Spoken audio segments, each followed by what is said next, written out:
Parallel lives. The wedding photographs lined the hallway in perfect chronological order. Vikram and Priya Malhotra, standing side by side in resplendent attire, surrounded by beaming family members. 5 years of marriage captured in posed smiles and coordinated outfits for family functions, corporate parties, and religious ceremonies. To anyone looking from the outside, they embodied success. Vikram, 32, had risen through the ranks at his father's textile export company, while Priya, 30, worked as a marketing executive at an international firm. Their apartment in the upscale neighborhood of Juhu in Mumbai was tastefully decorated, their careers were flourishing, and their social calendar was appropriately filled. Yet inside the walls of their home, a different reality existed. "I'll be late tonight," Vikram said, his eyes fixed on his phone as he slipped his laptop into his bag. It wasn't a conversation starter, but a notification, the way one might announce a weather forecast. Priya nodded, her gaze never leaving the document open on her tablet. "There's food in the fridge if you need it." This brief exchange represented the height of their daily communication. Words exchanged like business transactions, necessary, minimal, and devoid of emotional investment. Their marriage had been arranged by their families with all the proper considerations, compatible horoscopes, similar social backgrounds, and complementary educational qualifications. The meetings before the wedding had been pleasant enough. Vikram seemed ambitious and well-mannered. Priya appeared intelligent and graceful. Both families had assured them that love would grow naturally after marriage. It hadn't. Instead, they had developed a choreographed routine of avoidance. Vikram woke at 6, used the bathroom, exercised in the small home gym, and left for work by 7:30. Priya woke at 7, prepared for her day, and departed by 8:30. Their evenings followed similar patterns of polite distance, parallel lives conducted under the same roof. On Sundays, they divided household responsibilities with military precision. Vikram handled the bills and maintenance issues. Priya managed the groceries and cleaning service. They attended family functions together, played their parts convincingly, then returned to their silent existence. Neither was particularly unhappy. There was no animosity, no fights, no tears, just a profound absence of connection, of curiosity, of the desire to bridge the gap between them. Priya sometimes wondered if this was simply what marriage was supposed to be, a practical arrangement, where two people shared resources and presented a united front to society. Her parents rarely displayed affection, though they had been married for 35 years. Perhaps this was normal. Vikram had grown up watching his father work 14-hour days while his mother managed the household. They operated like efficient business partners rather than lovers. He had never questioned this model. One evening, as rain pounded against the windows, Priya sat on the balcony with a cup of tea, watching the droplets cascade down the glass. Vikram passed by on his way to the study. "Would you like some tea?" she asked, the question surprising even herself. Vikram paused, momentarily thrown by the deviation from their script. "No, thank you. I have some work to finish." And that was that. The moment passed, the possibility of connection evaporating like steam from her cup. At night, they slept on, opposite sides of their king-sized bed, the empty space between them a physical manifestation of their emotional distance. Sometimes in the darkness, Priya would listen to Vikram's breathing and wonder about the thoughts inside his head. What made him laugh, what he feared, what he dreamed about. But by morning, such curiosities would be forgotten in the routine of their separate lives. During a dinner with friends, Priya observed how Rohan and Sunita finished each other's sentences and touched casually throughout the evening. Their easy intimacy made her uncomfortably aware of what was missing in her own marriage. On the drive home, she glanced at Vikram's profile, illuminated by passing streetlights, and felt a sudden, sharp longing for something she couldn't name. "Did you enjoy the evening?" she asked, tentatively. "It was fine," Vikram replied, his eyes on the road. "Rohan talks too much about his startup." The conversation died there, stillborn. The following week, Priya received news of a significant promotion at work. She arrived home earlier than usual, a rare bubble of excitement lifting her spirits. The apartment was empty and quiet. She placed the bottle of champagne she'd bought in the refrigerator and changed out of her work clothes. When Vikram returned 3 hours later, she was reading in bed. He nodded in greeting and began his evening routine. "I got promoted today," she said, the words hanging in the air between them. "Senior Marketing Director." Vikram paused, then offered a polite smile. "Congratulations, that's good news." He continued into the bathroom, closing the door behind him. Priya stared at the closed door, the champagne forgotten in the refrigerator. She turned back to her book, but the words blurred before her eyes. For the first time, she admitted to herself that the emptiness between them was not just absence. It was a presence, growing larger each day, consuming the oxygen in their perfectly appointed home. Something would have to change. The breaking point. The champagne remained untouched in the refrigerator for 3 days. Each time Priya opened the door, the bottle stood as a gleaming reminder of her achievement and of Vikram's indifference. On the 4th day, she took it to the office and shared it with her colleagues, who celebrated her promotion with genuine enthusiasm. That evening, as Priya unlocked the door to their apartment, she felt a strange sense of resolution forming within her. The contrast between the warmth of her workplace and the cold silence of her home had finally crystallized something she had been avoiding for years. Vikram was already home, unusually early for a Wednesday. He sat at the dining table, typing on his laptop, a cup of coffee at his elbow. "You're home early," she remarked, setting down her bag. "Meeting was canceled," he replied without looking up. Priya stood in the doorway, observing him. 5 years of marriage, and she realized she barely knew the man she shared her life with. What did he think about when he wasn't working? Did he have dreams beyond the textile business? Was he also haunted by the emptiness between them? "I opened the champagne at work today," she said, her voice steady. "My team was happy to celebrate with me." Vikram's fingers paused over the keyboard. He glanced up, a flicker of confusion crossing his face. "What champagne?" "The one I bought to celebrate my promotion. The promotion you congratulated me on, and then immediately went to take a shower." She hadn't planned to say this, but once the words started, they couldn't be contained. "I did congratulate you," he said, his tone defensive. "Yes, the same way you'd acknowledge a stranger who told you the time." Priya moved to the kitchen, needing something to do with her hands. She filled a glass with water and drank it slowly. Vikram closed his laptop, his brow furrowed. "What do you want me to say?" "I said it was good news." "It's not what you said, Vikram. It's what you didn't say. It's what you never say." Priya set the glass down with more force than intended. "Do you realize we haven't had a real conversation in months, maybe years?" "We talk every day," he countered. "No, we exchange information." "I'll be late." "There's food in the fridge." "That's not talking. That's not a marriage." The word marriage hung in the air between them.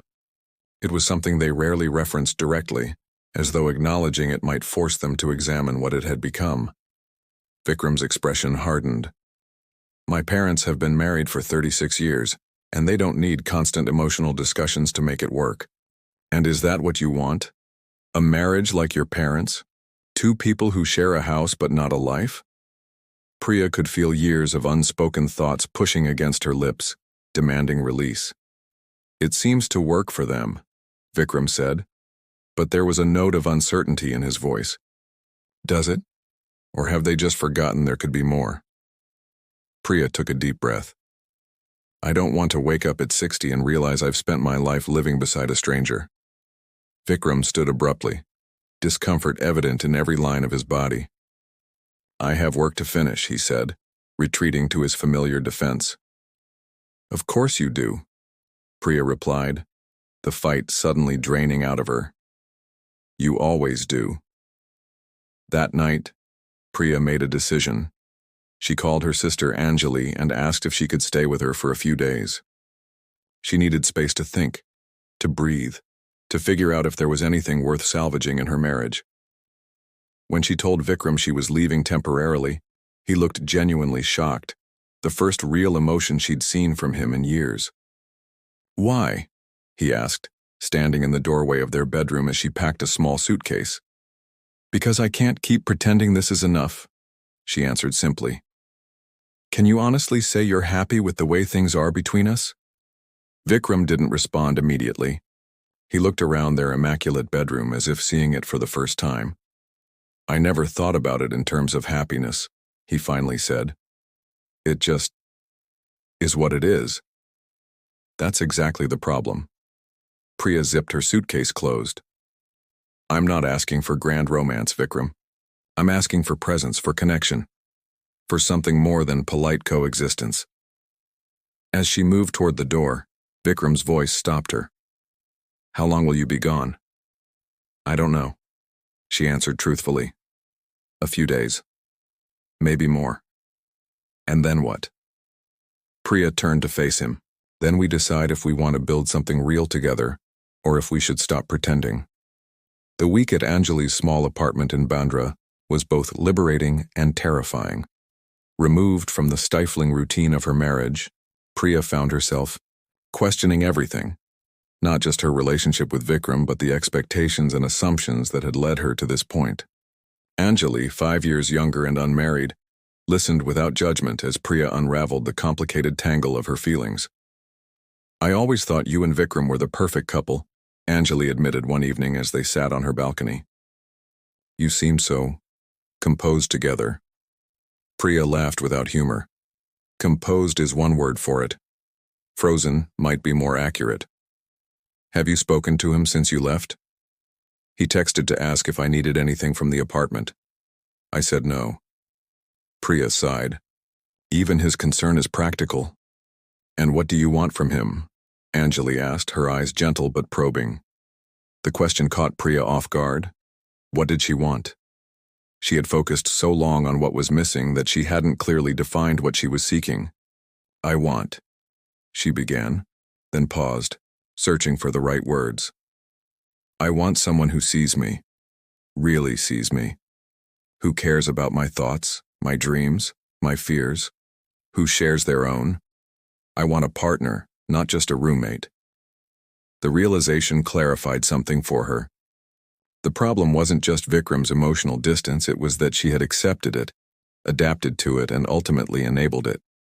They had both retreated into the safety of silence rather than risking the vulnerability of true connection. On the 8th day of her self-imposed exile, Priya received a text from Vikram that was different from his previous practical inquiries. I think we should talk. Not about arrangements or schedules, about us. If you're willing. Priya stared at the message for a long time, her heart racing with a mixture of hope and apprehension. Was there still an us to discuss?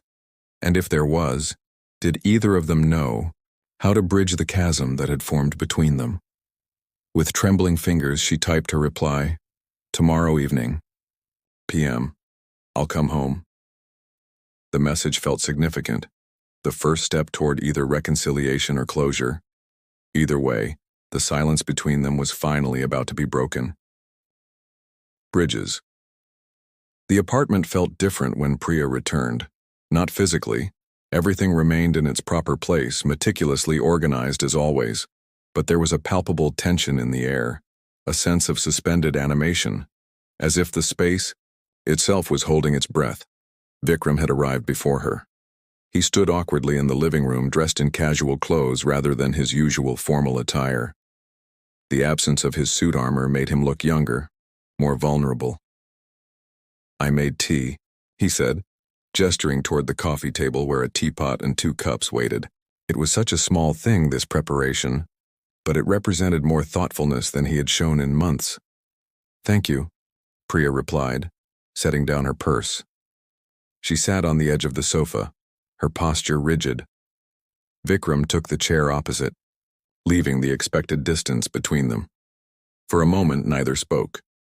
The silence that had defined their marriage stretched between them, but it felt different now, acknowledged, confronted, no longer comfortable.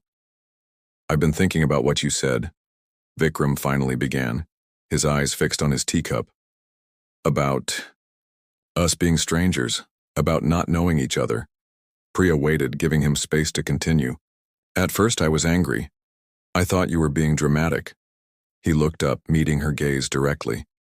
But then I tried to think of something meaningful to tell you about my day, and I realized I couldn't remember the last time I'd shared anything real with you, or with anyone.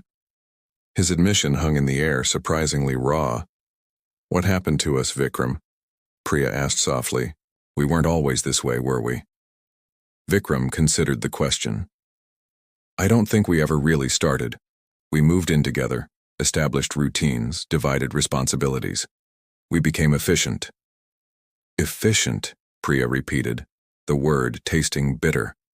Like a well-oiled machine. My father always said marriage was about building a life, not living in a fantasy. Vikram's voice took on a defensive edge. He said romance fades, but a strong foundation lasts. There's a difference between letting go of fantasy and never allowing for any emotional connection at all. Priya poured tea into both cups, the familiar ritual giving her hands something to do. A foundation is important, but what's the point of a foundation if you never build anything on it? Vikram didn't respond immediately. He took a sip of tea, his brow furrowed in thought. When you left, he said finally, I didn't know what to do with myself. Our routines were so established that without you, I felt disoriented. He paused. I realized I've been using work as an excuse to avoid dealing with anything deeper. Not just with you, with everything. It was the most personal thing he had ever shared with her. Priya felt a small crack forming in the wall between them. The night of my promotion, she said, I wanted to celebrate with you. Not because the promotion itself was so important, but because I wanted to share my happiness with someone who cared. She took a breath. With my husband. Vikram winced visibly at her words. I didn't know how to respond. Celebrations in my family were always restrained.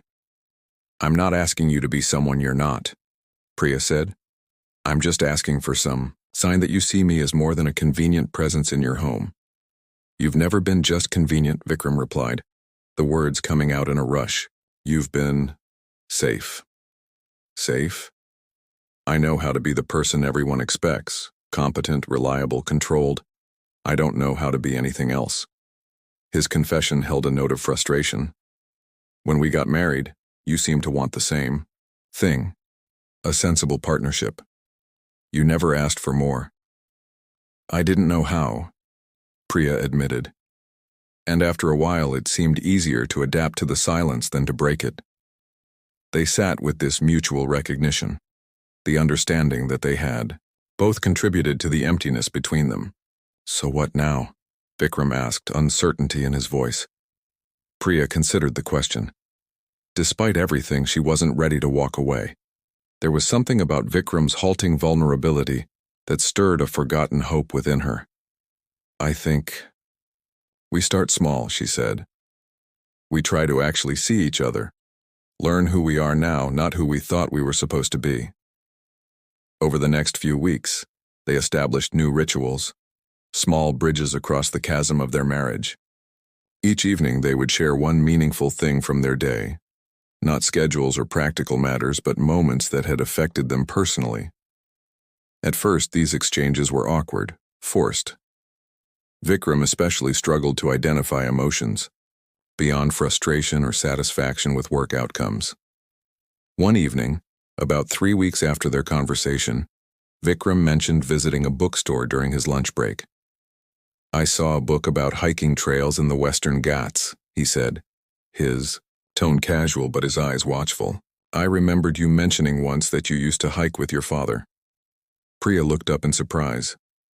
The memory was from one of their pre-wedding meetings, a detail she had shared and then forgotten. You remembered that?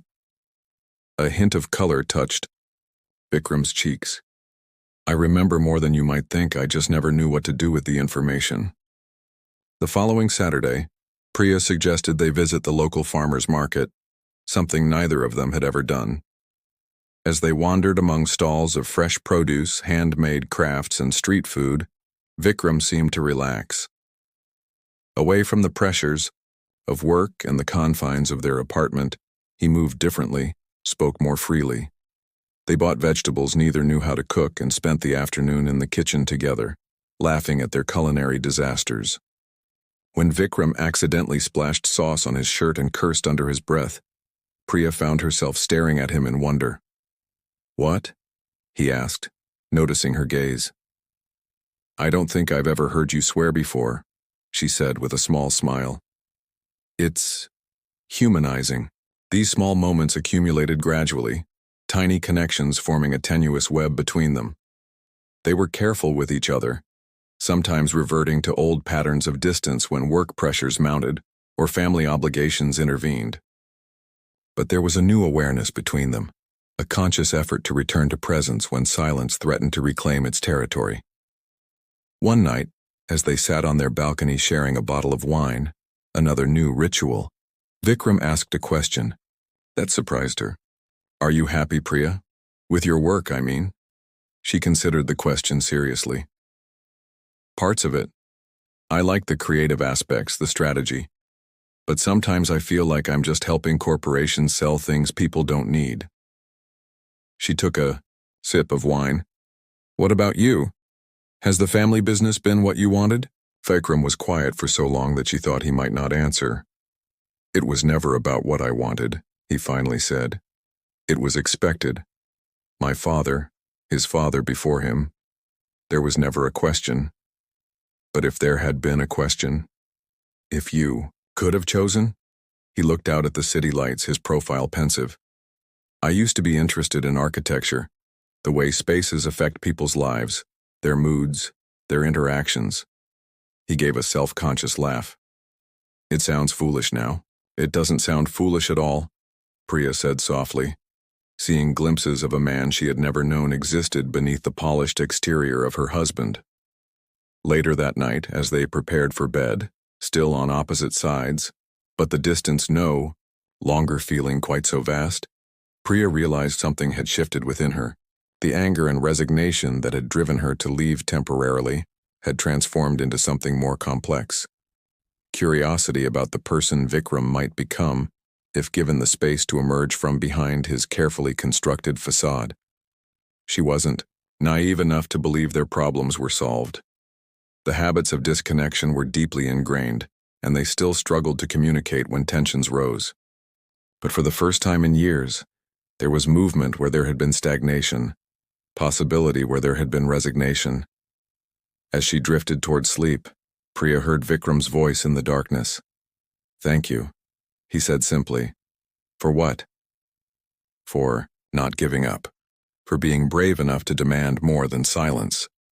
It wasn't a declaration of love or a promise of transformation, but in the context of their marriage, it felt like the first stone in a foundation they were finally, tentatively, beginning to build. The language of understanding. 3 months after their conversation that broke the silence, Priya and Vikram found themselves in a delicate balance. Not quite the distant strangers they had been, not yet the connected partners they were trying to become. There were moments of genuine connection interspersed with old habits of withdrawal, steps forward followed by cautious retreats. They had established small rituals that anchored their new efforts: Sunday morning walks in the nearby park, cooking dinner together on Wednesday evenings, sharing tea on the balcony before bed. These structured interactions created safe spaces for them to practice the unfamiliar art of being present with each other. On a warm Saturday afternoon, they were shopping for groceries together, another new habit, when Vikram's phone rang. He glanced at the screen, his expression immediately shifting. "It's my mother," he said, stepping away to answer. Priya continued selecting vegetables, half listening to Vikram's side of the conversation. His voice grew increasingly tense, his responses clipped. When he returned, his face was drawn. "What's wrong?" she asked, recognizing the signs of distress he once would have concealed. "My father," Vikram said, his voice carefully controlled. "He's in the hospital, possible heart attack." Priya set down the basket immediately. "We should go. Now." The drive to the hospital was silent, but it was a different kind of silence than what had characterized their marriage. This was the taut silence of shared concern, of unspoken fear. Priya glanced at Vikram's profile as he drove. noting the muscle twitching in his jaw, the whiteness of his knuckles on the steering wheel. In the past, she would have respected his silent stoicism, maintaining her distance. Now, hesitantly, she reached across and placed her hand over his. He didn't look at her, but after a moment he turned his palm upward, interlacing their fingers briefly before returning his hand to the wheel. At the hospital, they found Vikram's mother, Shalini, sitting rigidly in the waiting area, her face a mask of composed worry. She rose when she saw them, accepting Vikram's brief embrace and Priya's gentle touch on her arm. "The doctors are with him now," she said, her voice steady. "They're doing tests." Vikram nodded, assuming the practical role he had been trained for. "Have you called Nikhil?" he asked, referring to his younger brother who lived in Bangalore. "Not yet. I wanted to wait until we know more." "I'll call him," Vikram said, stepping away once more. Left alone with her mother-in-law, Priya offered to get her some tea. Shalini accepted with a grateful nod.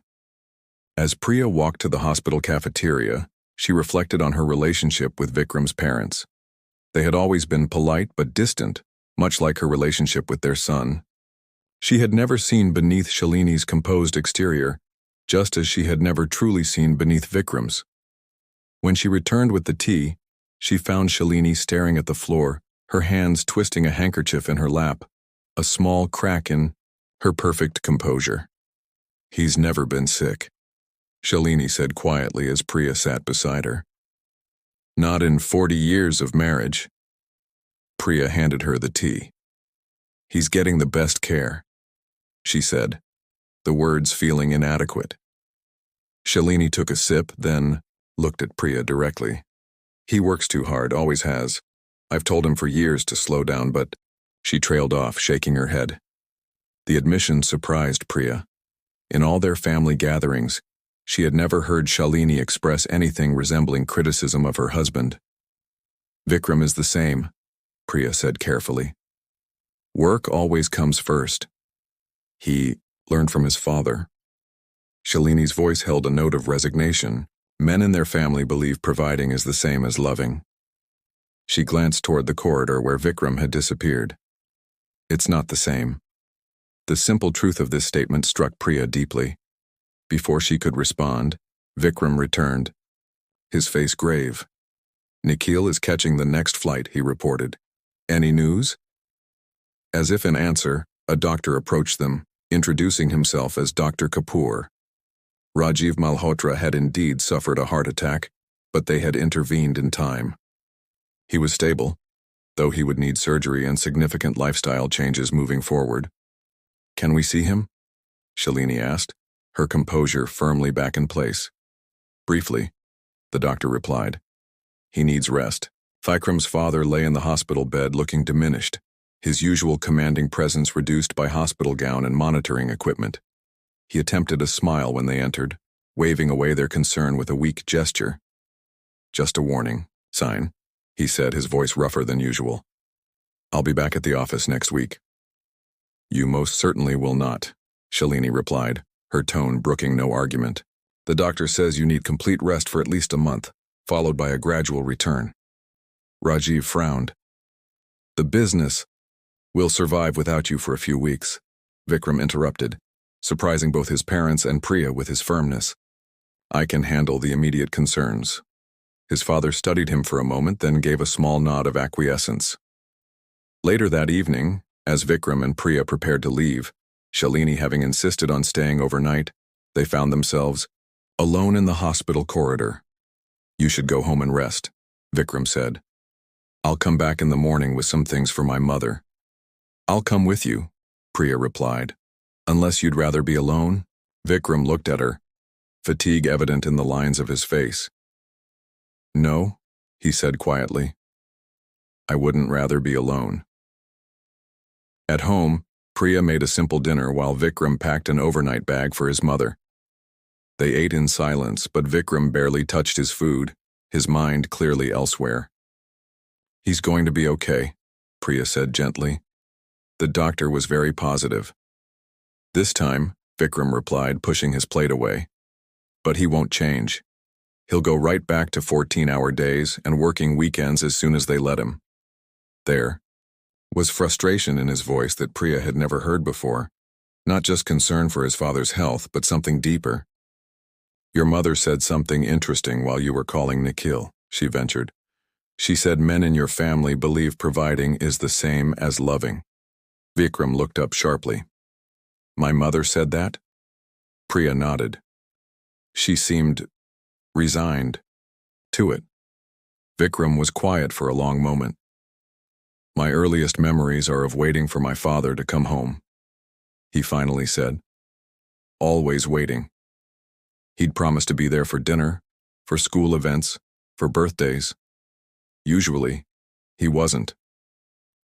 He traced a pattern on the tablecloth with his finger. But our house was large, our schools were the best, our clothes were expensive. That was his way of showing he cared. And you followed his example, Priya said, not accusingly but matter-of-factly. It was what I knew. Vikram met her eyes. Until you left. Until you showed me there was a choice. The vulnerability in his gaze made her breath catch. This was the most open he had ever been with her. The most unguarded. I don't want to be like him, Vikram continued, his voice low and intense, always working for some future that never arrives, missing everything that matters now. He reached across the table, hesitantly taking her hand. I don't want to wake up in a hospital bed someday and realize I've been absent from my own life. Priya turned her hand in his, their fingers interlacing. Then don't, she said simply. That night, as they prepared for bed, still in their separate routines but increasingly aware of each other's presence, Vikram paused by the window looking out at the city lights. I keep thinking about what would happen if it had been more serious, he said, his back to her. If he had died today. All the things unsaid between us. Priya moved to stand beside him, close, but not touching. What would you want to say to him? Vikram considered the question. That I respect what he built. That I understand the sacrifices he made. He paused. That I wish I had known him better, not just as my father, but as a person. You still have time, Priya said gently. This could be a beginning, not just for him, but for all of you. Vikram turned to face her, his expression open in a way she had never seen before. I keep thinking the same thing about us, he admitted, about all the time we've already lost. Without planning to, Priya reached up and touched his face, her fingers tracing the line of his jaw. It was the most intimate gesture they had shared in years, perhaps ever. Vikram closed his eyes briefly at her touch, then opened them, holding her gaze. I'm not good at this, he said, his voice barely above a whisper, at opening up, at being vulnerable. But I want to try. So do I, Priya replied. When he kissed her, it wasn't the perfunctory peck they sometimes exchanged at family functions or the polite greeting they had reduced physical affection to. It was tentative at first, then deepening with a hunger that surprised them both. Not just physical desire, but the profound human need for connection, for being truly seen and accepted. In the weeks that followed, as Rajiv recovered, and the family adjusted to the wake-up call his heart attack had provided, something shifted fundamentally between Vikram and Priya. The crisis had broken through their carefully constructed walls in a way their conscious efforts had not quite managed, creating a shared vulnerability that allowed for deeper connection. Vikram began leaving work earlier, delegating more responsibilities to his team. He joined Priya for her evening walks, sometimes talking, sometimes simply sharing comfortable silence. One evening, he brought home a book of architectural photography and showed her designs that had inspired him years ago, before he had set aside his personal interests for the family business. Priya, in turn, shared her own buried dreams, of writing, of perhaps someday starting a small publishing house focused on contemporary Indian literature, dreams she had dismissed as impractical, but that had never quite disappeared. They were not suddenly transformed. They still had moments of retreat, of miscommunication, of falling back into old patterns, but increasingly, they found their way back to each other. the bridges between them growing stronger with each crossing. One evening, as they sat together on their balcony watching the sunset, Vikram took her hand, his thumb tracing circles on her palm. "I never thought I could have this," he said quietly. "Have what?" "This feeling. Like I can be myself with someone. Like I don't have to perform or pretend." He looked at her, his eyes reflecting the fading light. "Like I'm home." Priya squeezed his hand, understanding exactly what he meant. After years of living as strangers under the same roof, they were finally finding their way home to each other. Symphony of Silence. 1 year after Rajiv Malhotra's heart attack, the extended family gathered at Vikram and Priya's apartment to celebrate his recovery and retirement. The living room hummed with conversation, laughter occasionally rising above the general murmur. Priya moved through the space, refreshing drinks and ensuring everyone was comfortable, when she noticed Vikram standing quietly by the window, observing the scene with a slight smile. She approached him, handing him a fresh glass of juice. "Everything, okay?" "Better than okay," he replied, his eyes warm as they met hers. "I was just thinking about how different everything is from a year ago." Priya followed his gaze across the room. Rajiv sat in an armchair, looking more relaxed than she had ever seen him, engaged in animated conversation with Nikhil about his startup. Shalini, instead of hovering anxiously in the kitchen as she once would have, was showing Priya's mother photos from their recent trip to Kerala, their first vacation in over a decade. "Your father seems to be embracing retirement," Priya observed.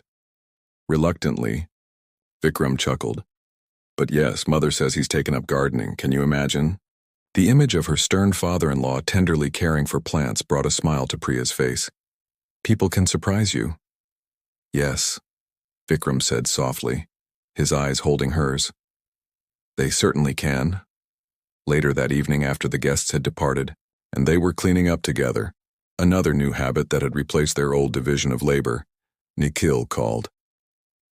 "I forgot to tell you," he said when Vikram put the phone on speaker. "That journalist from the Better India wants to interview you both next week. I gave her your number." "Journalist?" Priya questioned, looking at Vikram in confusion. "For that story about the mentorship program," Nikhil explained.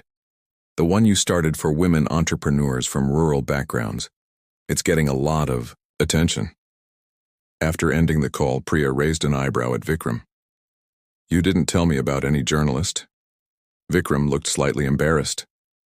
"I didn't think it was a big deal. She contacted the foundation after that piece in the Economic Times mentioned the program." The mentorship program had been born during one of their evening conversations 6 months earlier. Priya had shared her frustration about the talented women she encountered during market research trips to smaller towns. Women with brilliant ideas but no access to business education or capital. Vikram had listened, really listened, and then suggested they could do something about it through the Malhotra Foundation, the company's charitable arm which had previously focused mainly on education scholarships. Together, they had designed a program that paired rural women entrepreneurs with established business leaders for mentorship, while providing microloans and business training. Vikram had leveraged his business connections while Priya contributed her marketing expertise and genuine passion for the cause. What had begun as a small pilot program was now expanding across 3 states. "You should be proud," Priya said, touching his arm lightly. "The program is changing lives." "We should be proud," Vikram corrected. "It wouldn't exist without you." The interview the following week led to a feature article that caught the attention of a national business magazine. Soon, Vikram and Priya found themselves invited to speak at conferences about social entrepreneurship and rural development. They were hesitant at first, neither comfortable with public attention, but found that sharing their initiative inspired others to create similar programs. What they didn't initially speak about publicly was the personal journey that had led to their professional collaboration, the silent marriage that had transformed into a genuine partnership. That changed after a panel discussion in Delhi, when a woman in the audience asked what had inspired their work together. Vikram glanced at Priya, seeking silent permission. When she nodded slightly, he leaned toward the microphone. Our program was born from a personal transformation, he began, his voice steady despite his discomfort with such public vulnerability. For years, my wife and I lived like strangers who happened to share an address. We had an arranged marriage that we never arranged to actually build. A hushed silence fell over the audience, surprised by this unexpected turn in what had been a business discussion. We had created a perfect life on paper, Priya continued, picking up the thread. Successful careers, beautiful home, appropriate social appearances, but there was no real connection between us. We never fought, but we never truly saw each other either. What changed? The moderator asked, clearly intrigued. Priya smiled slightly. I reached a breaking point. I left temporarily, forcing us to confront the emptiness we had accepted as normal. And I realized I was following a blueprint that wasn't making anyone happy, Vikram added. Not Priya, not me. I was replicating patterns I had grown up with without questioning whether there could be another way. They shared abbreviated versions of their journey. The awkward first steps toward genuine communication, the family crisis that had accelerated their connection, the gradual building of a relationship based on presence rather than performance. Our mentorship program grew from our own experience, Priya explained. We learned that transformation is possible when people are given the space, tools, and support to envision a different future for themselves. And that meaningful connection, whether in marriage or business, requires vulnerability and presence, Vikram concluded. It's about showing up fully, not just physically, but emotionally as well. The response to their personal story was unexpected. The video of their panel went viral on social media, resonating with countless couples trapped in their own versions of silent marriages. Interview requests flooded in, not just from business publications but from relationship podcasts, women's magazines, and mental health platforms. Initially uncomfortable with the attention to their private life, they discussed whether to decline these requests. But a letter from a woman in Chennai changed their perspective. I watched your panel discussion with my husband sitting beside me. For the first time in 15 years, we looked at each other and recognized ourselves in your story. That night, we had our first real conversation about the emptiness we've both been feeling, but never acknowledged. Thank you for your courage. It gave us permission to begin our own journey. Similar messages arrived daily, from newlyweds worried about establishing healthy patterns, from couples married for decades who had forgotten how to connect, from parents concerned about the relationship models they were presenting to their children. I never imagined our marriage would become public property, Vikram remarked one evening as they sorted through the latest batch of messages. Nor did I, Priya agreed. But there's clearly a hunger for this conversation. So many people feel trapped in silent relationships but don't know how to break the pattern. After much discussion, they decided to share their story more intentionally. They created a podcast called The Space Between Words, where they discussed their own journey while interviewing experts in relationship psychology, communication, and cultural expectations around marriage. They were careful to present themselves, not as relationship gurus but as fellow travelers on an ongoing journey. They spoke honestly about their continued challenges, the times they still retreated into old patterns of distance, the ongoing effort required to maintain connection amid busy lives, the cultural pressures that had shaped their expectations of marriage. Their authenticity resonated widely. What had begun as a painful personal crisis transformed into a platform for cultural conversation about the nature of modern marriages, particularly in communities where arranged marriages remained common. We're not suggesting that arranged marriages can't work, Priya clarified in an interview with a popular women's magazine. Many do, beautifully. But any marriage, arranged or love, requires intentional connection to thrive. That's what we missed for so long. The arrangement brings people together, Vikram added, but only the people involved can build a true marriage from that starting point. 2 years after Priya had walked out of their apartment with a small suitcase and an aching heart, she and Vikram sat in their living room with a film crew from a documentary series about modern relationships. The director asked them to describe what had changed most significantly in their marriage. Vikram considered the question carefully. "We've learned a new language together," he said finally. "Not Hindi or English, but the language of understanding. How to listen beyond words, how to express needs without blame, how to be present even in silence." "Our silence is different now," Priya agreed. "Before it was empty, a void between us. Now, even our quiet moments hold connection." That evening, after the crew had left, they sat on their balcony in what had become their favorite shared space. The city sprawled before them, lights twinkling in the gathering darkness. "Do you ever regret it?" Vikram asked suddenly. "Sharing our story so publicly?" Priya considered the question. "Sometimes I miss our privacy," she admitted. "But then I remember letters like the one we received yesterday, from that couple in Jaipur who said our podcast saved their marriage." She smiled. "That makes it worthwhile." Vikram nodded, taking her hand in his, a gesture that had once been foreign but now felt natural. "I was thinking today about how many years we wasted." "Not wasted," Priya corrected gently. "Those years were part of our journey too. We needed them to recognize what was missing, to value what we've built since." They sat in comfortable silence, watching as the last colors of sunset faded from the sky. After a while, Vikram spoke again, his voice thoughtful. "Do you remember what you said that night when you came back after staying with Anjali? About wanting someone who sees you?" "I remember," Priya said softly.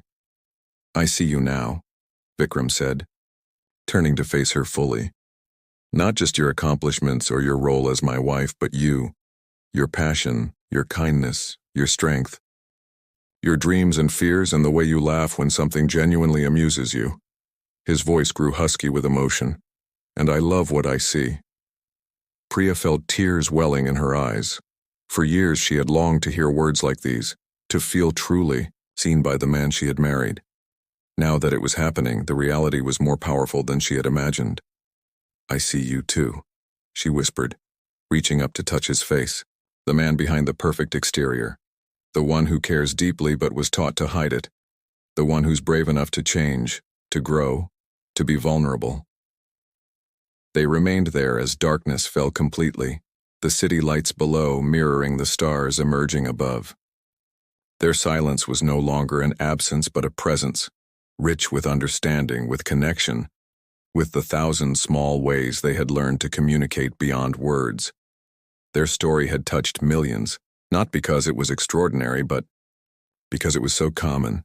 The quiet desperation of living alongside someone without truly connecting, the courage required to break established patterns, the joy of discovering that transformation was possible.